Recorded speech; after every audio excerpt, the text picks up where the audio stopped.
मित्रांनो, आत्ता आपण दृश्य केंद्रकी पेशींची माहिती घेऊ. ज्या पेशीमध्ये केंद्रक व पेशी अंगके स्पष्ट असतात त्यास दृश्य केंद्रकी पेशी असे म्हणतात. दृश्य केंद्रकी पेशीत केंद्रक व पेशी अंगके पटलयुक्त म्हणजेच आवरणयुक्त असतात.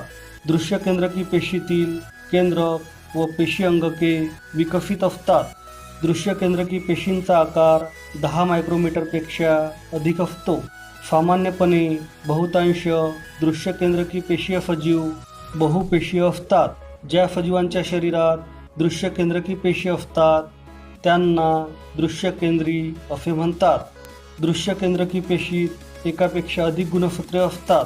काही विकसित एकपेशीय सजीव विविध वनस्पती, प्राणी आणि मानव यांच्यामध्ये दृश्य केंद्रकी पेशी असतात.